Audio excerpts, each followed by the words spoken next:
I'm very parched. Hello, hello. Welcome to this week's episode of This Is How You Heal. Sorry if my voice is a little crazy. Also, last episode, my hair kept rubbing against the mic, so I'm gonna try to avoid that as much as possible. My hair is also wet right now, which doesn't help. But yeah, I hope you guys had a great week. Happy Sunday. Fresh start. I'm definitely excited for that. What did I do this week? Well, first of all, I'm extremely hungover. Filming this, I went out with some friends that came into town super last minute, and so we ended up going out, which was so much fun, but I was already so tired, so I had to chug a Red Bull, and then we were drinking, and it was the club itself was okay, but I was more glad to see my friends more than anything.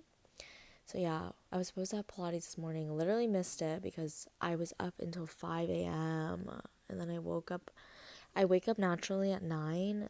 So then I woke up naturally and I literally only got 4 hours of sleep. Yeah, so I'm a little hungover, I'm a little pale if you're watching this. And speaking of going out, that's kind of what I wanted today's topic to be about. And today we're going to talk about FOMO, how to heal from FOMO, which I feel is definitely such a real problem, or especially for people my age, definitely my age. I'm 21. And hi, I'm Holly, and I'm a victim of FOMO, or I struggle with FOMO, or used to at least.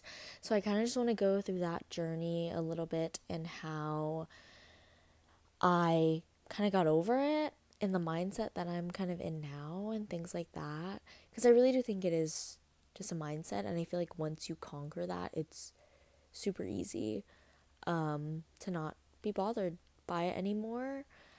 So what is FOMO? I mean, everyone probably knows what it is, but for people that don't, it's the fear of missing out on whatever. Either it's events, it's hanging out with your friends, it's, doing whatever. You can have FOMO from literally anything. And I think, or at least for me, it came from the fact that I always wanted to be included, and I felt this need of always having to be there, or else you kind of get forgotten.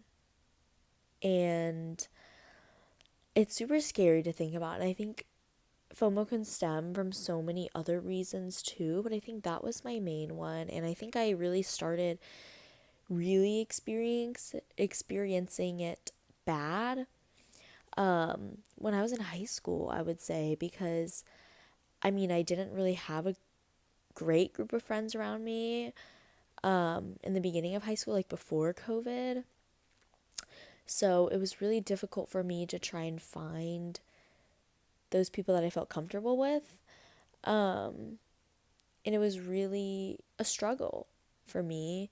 And who doesn't deal with that in high school? I mean, wanting to fit in, wanting to find friends, even from a young age, we all kind of have that want, and that we aspire to have that. So I think that's where it originally started stemming from, but in high school, obviously, it looks so much different than it does now, in college and life now. And I'll get into that a little bit more later. But in high school, I feel it was so simple, and it could literally just be the fact let's go eat. Oh, I want to feel included, and I want people to hang out with. I want to have friends. So even though I don't even really feel like going, I'll force myself, or I'm going to force myself because I'm scared. And honestly, that really is what FOMO is. I mean, it's in the name, the fear of missing out. So, I mean, there isn't really that much to the feeling. I feel it's more so much of what causes it. and how you react from it. And I feel like that can be said about a lot of things. And so, for example, like in high school, if I would get invited to do something, if we're going to the football game or whatever, um, like I feel like it's so hard for me to say no, even though I want to, in those type of situations, because I almost want to flip my mindset and kind of force myself to want to go and create this kind of idea in my head that, okay, if I go, this outcome will happen. I'll have more friends if I go. If I go, I will end up having fun, even though maybe I know deep down inside that I won't. And maybe like maybe my feelings will change, you know? But I mean, kind of what I've talked about in past episodes, we all know deep down kind of what we feel, and we know in our gut about everything. Like any decision you ever make, you kind of know already what your body and your mind is kind of leaning to, whether it's the right answer or wrong or whatever. Like you still consciously or unconsciously start to decipher and start to weigh out the pros and cons, I guess, of doing each option. Whether it's like, okay, like you get invited to go to the football game. Oh, if I go, this will happen. If I don't go, this will happen. Like your brain consciously or unconsciously starts to weigh those options to form a decision, you know? And so I think what's hard is that our brain, when it comes to FOMO, is thinking one thing, but we're trying to tell ourselves another thing. And I think that's what makes it so much more complicated than it is that maybe you know you don't want to go, but you're trying to force yourself to go. And in some situations, I feel like that is good. I feel like it's a slippery slope when it comes to like putting yourself out there and making yourself uncomfortable, like on purpose. Because I feel like that's such a fine line of, okay, am I just putting myself out there and trying to put myself out of my comfort zone? But at one point, is it too much, you know, to where it becomes harmful or not beneficial anymore? Or you actually hinder from it more than you're gaining. And I think that's something we don't really consider when it comes to like missing out and things like that. And I feel like honestly, as you get older too, it's kind of a feeling that just kind of digresses, or you don't feel it as strongly anymore, because for some reason when we're so young, and by so young I mean like literally like kids, like teenagers, it's so important. And obviously through different stages of your life, different things are going to be important. And I think it's crazy, and not crazy, but like I think it's so interesting how the things that we think are so mundane like now used to be really really important. And or maybe it's vice versa, maybe the things that we used to not think about all the time all of a sudden become really important. And I think that's so interesting, that's something that's so interesting that comes with age. And I just it blows my mind, and it's crazy to think about too when I reflect on in the past, like things I would be so worried about. For example, the fear of missing out. I was always scared that I was going to be left out. But what, obviously now looking back on it, what does that do for me? Or really, what would really change if I decided not to go versus if I decided to go, you know? What really is changing? Am I really going to gain something? Am I really losing something? Am I scared for no reason, or am I scared for a good reason? And so that was pretty much like high school, like adolescence era, I guess, that the FOMO really started to take off. And I feel like from that point on, it did just get worse going into college, or at least for me, because I feel like college also has a different kind of pressure to kind of fit in. And obviously, it's a new experience, and then it's kind of like making your new life all over again, which is, it's kind of like a fresh start, which I think is great.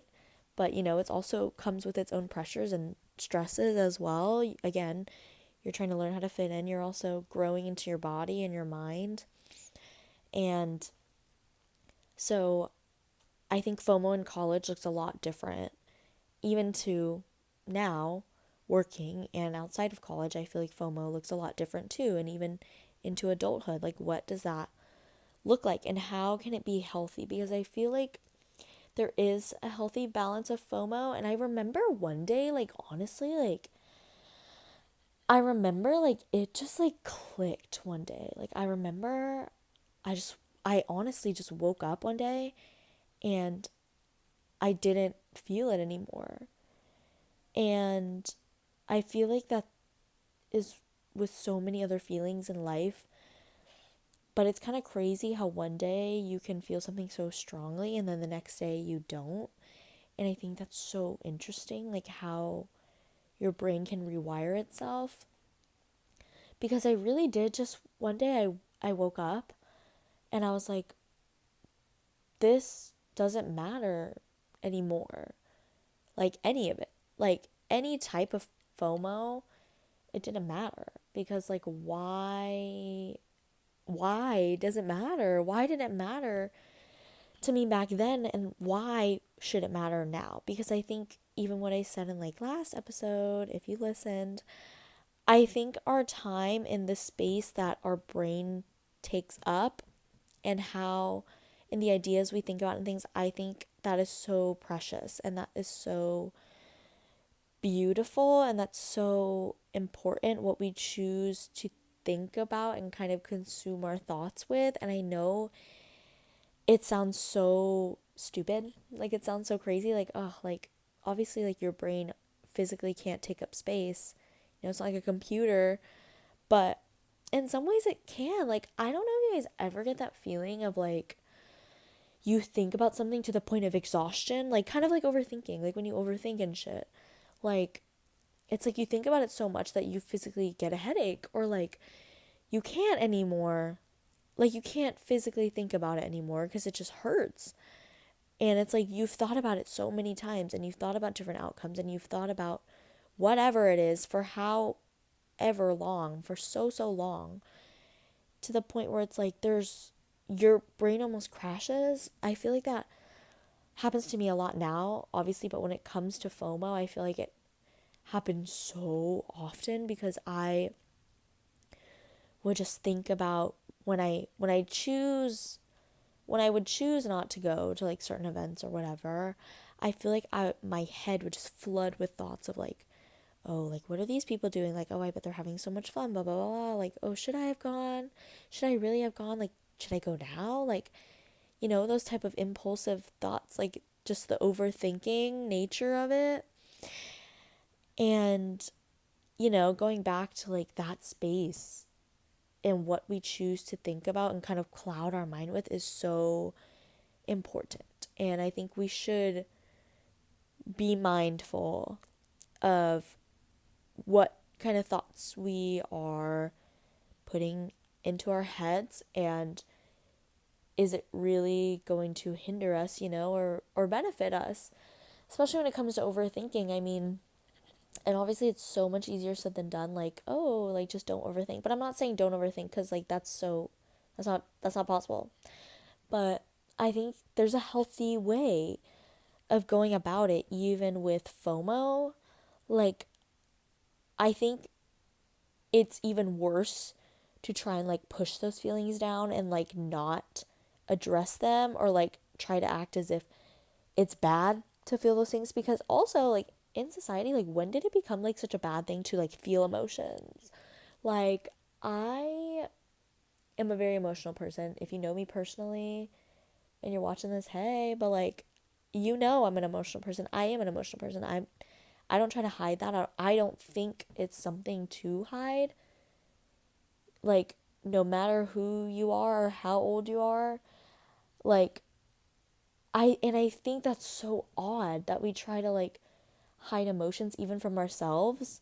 Like which is literally what FOMO is, like trying to mask over what we're actually thinking and try and convince ourselves to feel otherwise. Like I feel like that is just a concept to me that now feels so crazy. And like, I don't know why we as like people try to sometimes put each other down for how we're feeling, or people that aren't able to feel empathy or sympathy.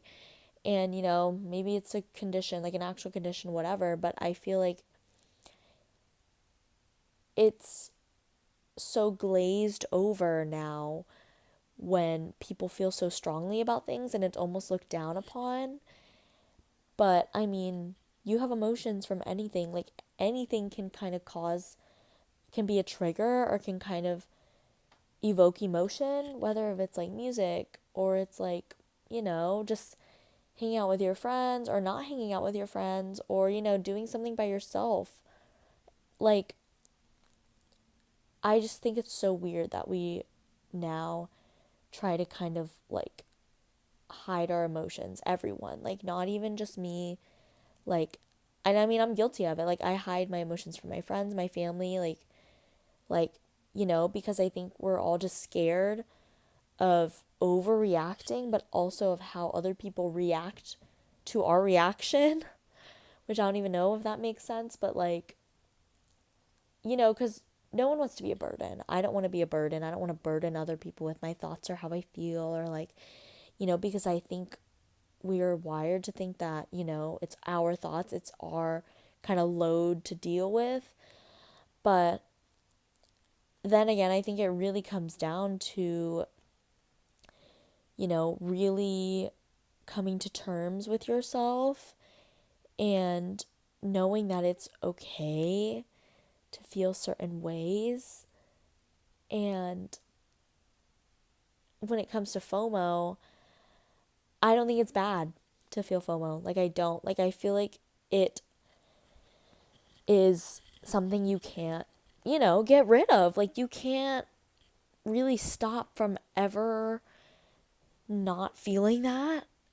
And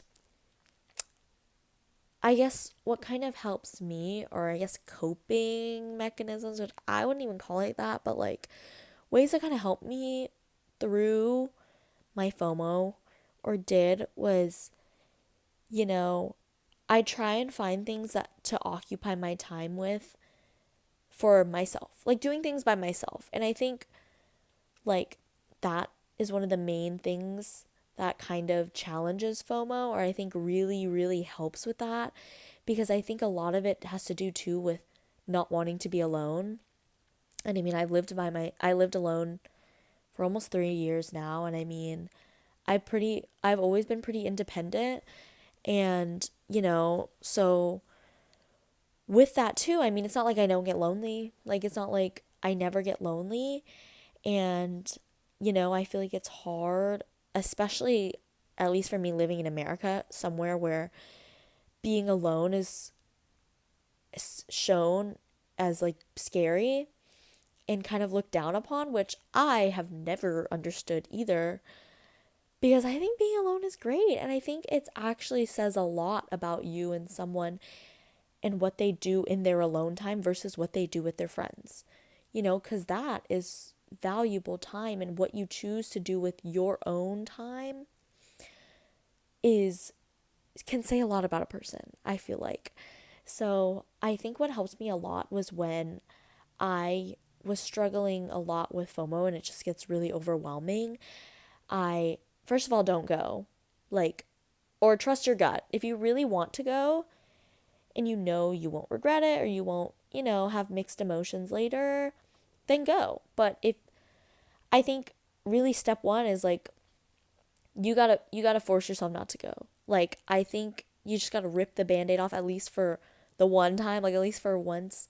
Like, just rip the band-aid off and force yourself to stay home at least once. And then, if it gets overwhelming, I think the next time what I do is, for example, like, I'll watch my favorite show, or I'll bake something by myself, So it's not like I'm kind of sitting like sulking around, but I'm doing something that kind of makes me still feel fulfilled or have that sense of fulfillment in a way. But, it's coming from me. It's not coming from an outside source, like that fulfillment and kind of feeling of being included, or that feeling of feeling full, I guess, is coming from myself. It's not coming from outside source. It's not coming from going out. It's coming from things I can do myself, like watching a show or even cleaning. I find cleaning like oddly therapeutic, and I think, or at least for me, I almost feel proud, or I have a sense of like establishment, or like it really like helps my self-esteem when I do clean. So even things like that, or going on a walk, coming home doing like a face mask, things that can help you feel that same level of fulfillment, but in other ways, achieving it differently.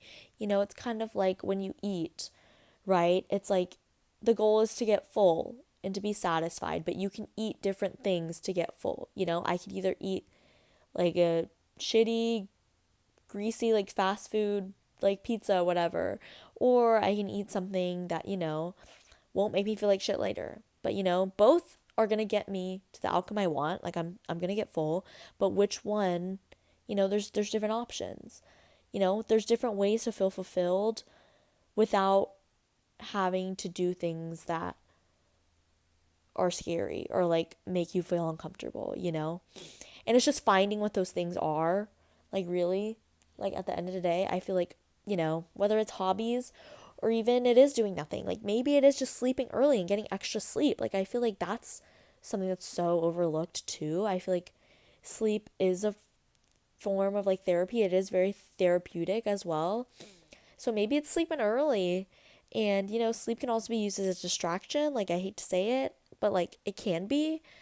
Um yeah, I feel like there's so many other ways to kind of get that fulfillment, and that's the advice I would give, and I take myself. And I feel like the more you kind of start to do that for every situation, like FOMO situation, the easier it gets. Everything is like repetition, I feel like, especially when it comes to building new habits or trying to break old ones. I think it is just repetition, and you're gonna fucking like screw up, like you are. Like you're gonna like feel really shitty. Like maybe like you do decide to stay home one time, or you do decide to not go on the trip or whatever, and you do really regret it. Sometimes it's not going to be perfect, and our best judgment, or the judgment we think, is not always the best.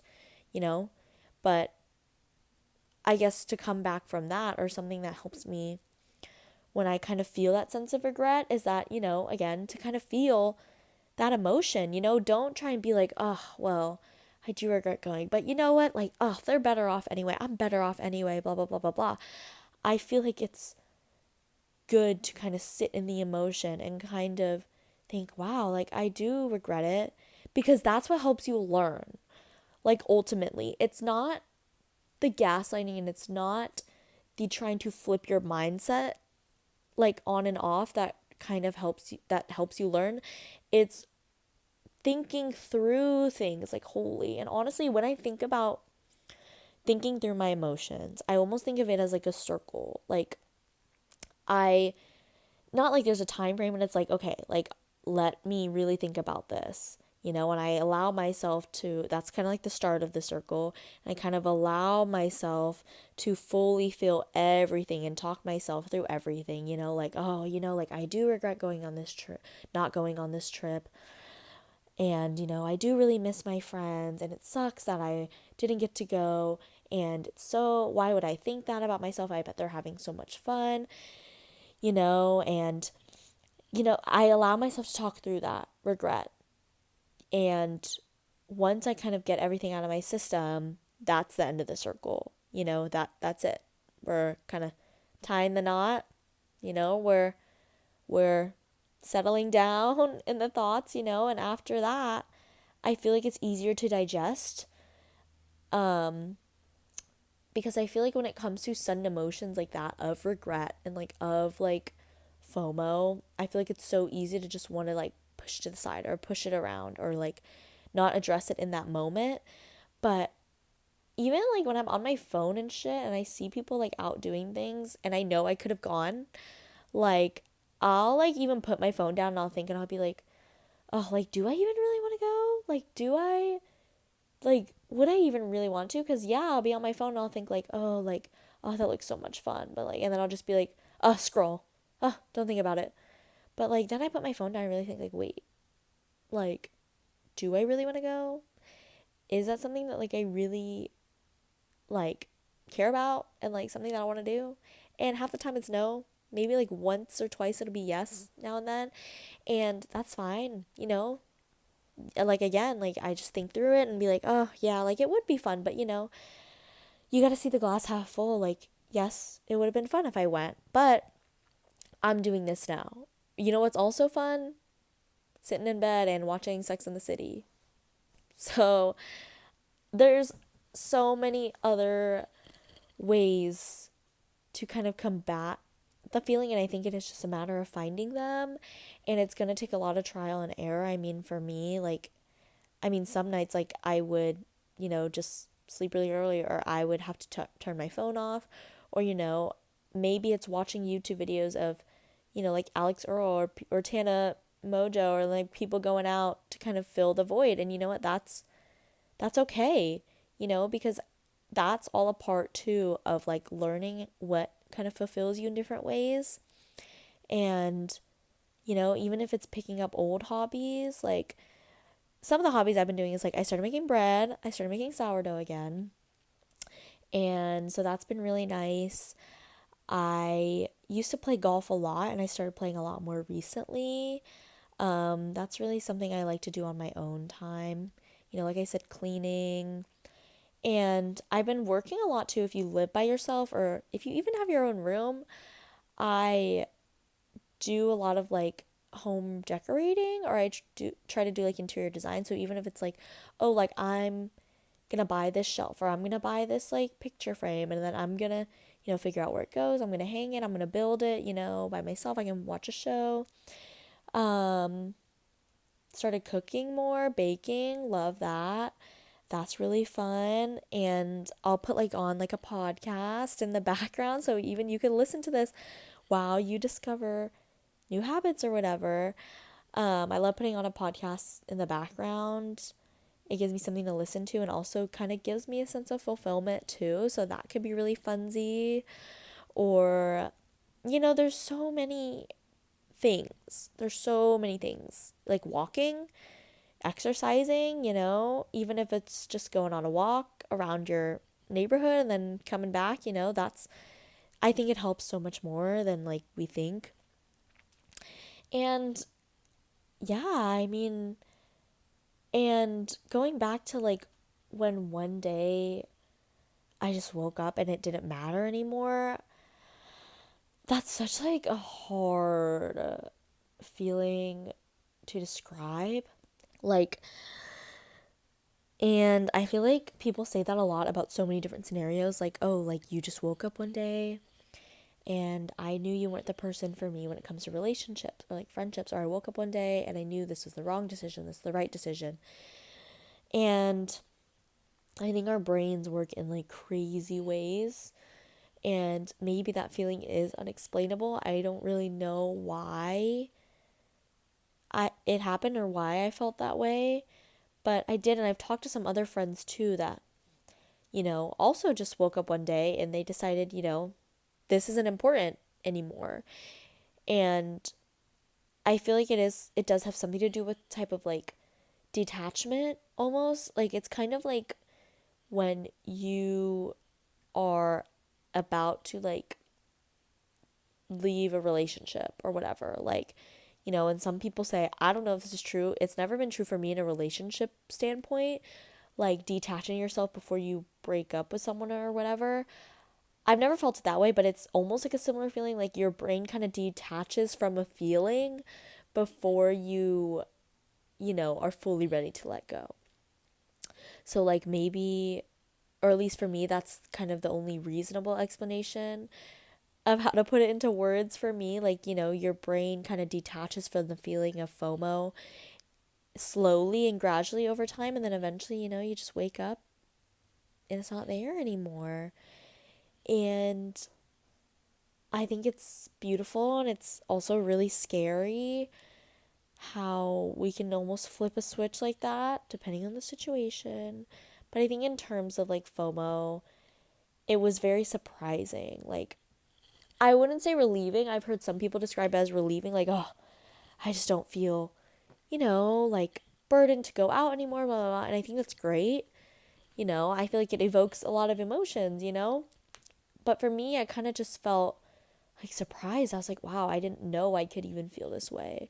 I didn't know this was possible, you know? Um, but I did. I just woke up one day and I knew.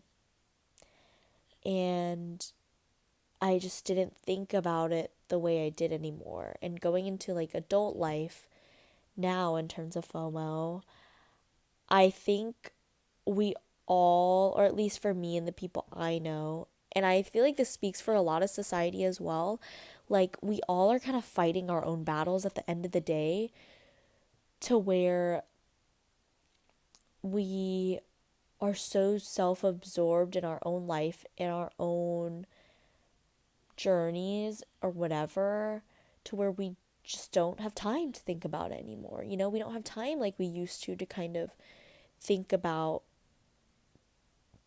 the fear of missing out, or think about what other people are doing. Like, there's no time for that.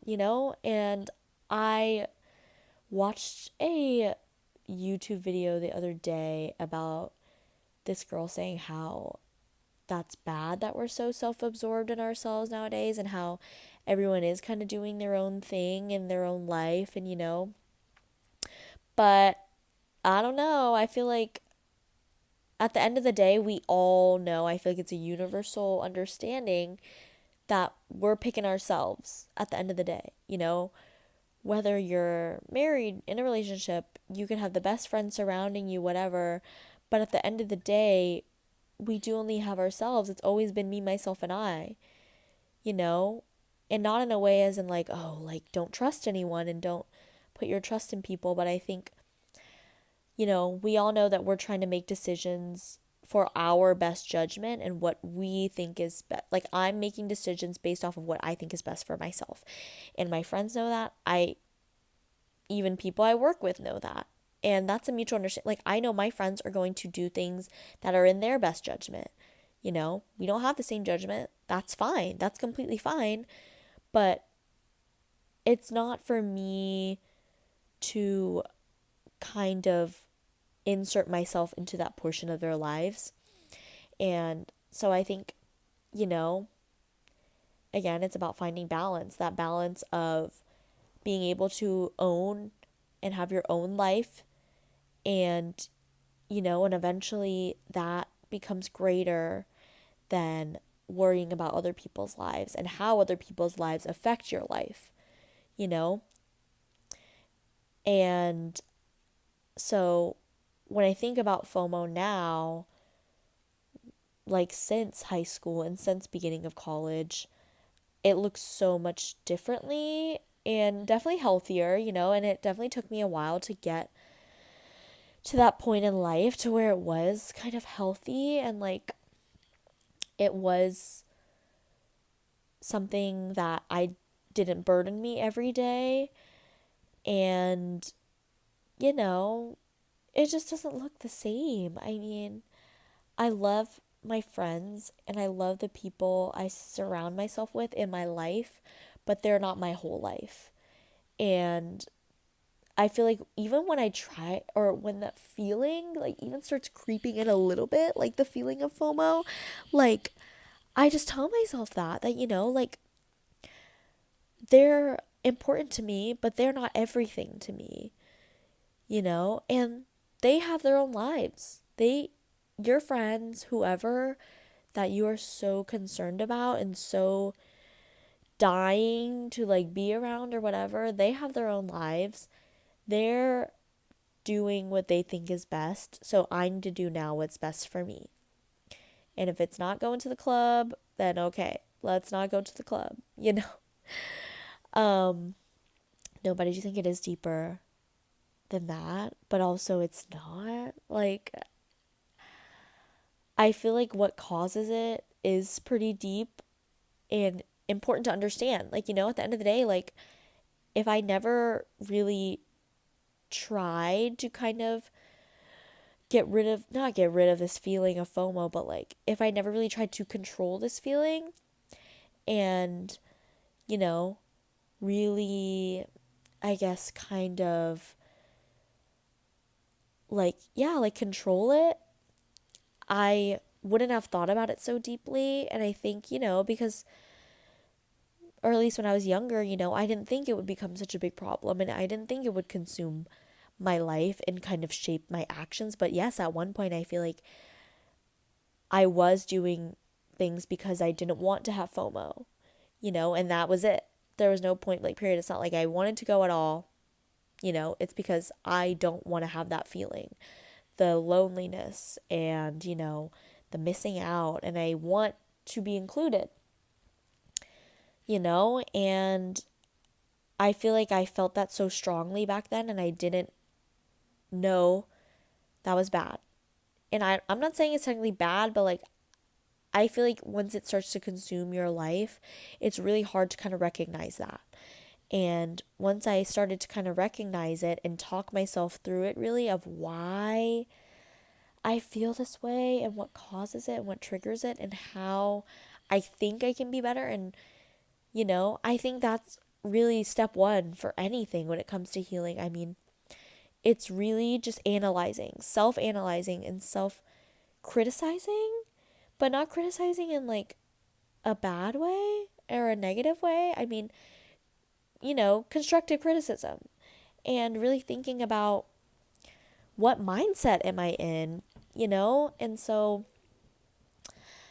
and I think once I kind of really, really thought about the mindset I was in and how I want to change it and what mindset I do want to have based off of people I knew or like, people I look up to, then that's when, the tables really start to turn.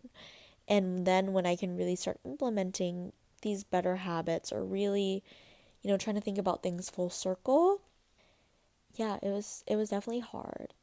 Um it definitely wasn't easy, and I think FOMO is such a feeling that is so overlooked and like joked about now, but I feel like we all suffer from it in some shape or form at some point in our life, and I think maybe it's not something to be so overlooked and something that is a real feeling. It is a real feeling. Like, yeah, you can be sad, happy, whatever, but like FOMO's a thing too.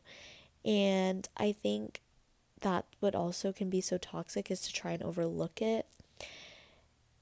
And so don't, you know, as someone that suffered from it like severely, like don't, like definitely allow yourself to feel it. I think that helps more instead of just it creating this type of baggage. And so that would be my 2 cents about FOMO. And I think looking at in an adult standpoint or mindset, you know, there are other ways to get that fulfillment, and it's just finding those things. And you know, it's trusting in yourself and what you want and what's good for you. And if the feeling is overwhelming for you, even, because maybe you don't struggle with FOMO, or maybe it's something that you do know how to control, and that's great, you know, but it is really a skill. And I think that comes with a lot of having to deal with emotions. It is a muscle almost, like you have to train it, and you have to kind of, well, your brain is a muscle, you have to train your brain to feel things or not feel things, or walk yourself and talk yourself through things. And so that's kind of my 2 cents about feeling FOMO and not feeling FOMO, and how to control your FOMO. And yeah, thank you so much for listening to this week's episode of This Is How You Heal. This episode was a little shorter this week. I am going through the motions a bit myself here. But don't forget to follow on social media. at This Is How You Heal podcast on Spotify, YouTube, Instagram, to see if you have, suggestions for what I should talk about next. Or I always post updates about the new episodes or sometimes sneak peeks. So definitely look on all the socials. And thank you so much for listening. I hope this was somewhat helpful to you. And I hope it kind of opened your mind about FOMO and kind of how you can walk yourself through it. And maybe it was eye opening about different emotions you feel too. And I am so grateful that you're listening to me. It makes me so happy. Thank you so much. I 100% appreciate it more than you will ever know. Leave a comment. I definitely read all your comments. I read all your suggestions. They don't go unnoticed. So leave a comment, leave an opinion. How do you deal with FOMO? If you have advice for other people, if you have advice for me, if you have thoughts to share with me, I want to hear. Like, trust me, I want to hear. And I will see you guys next week on next Sunday.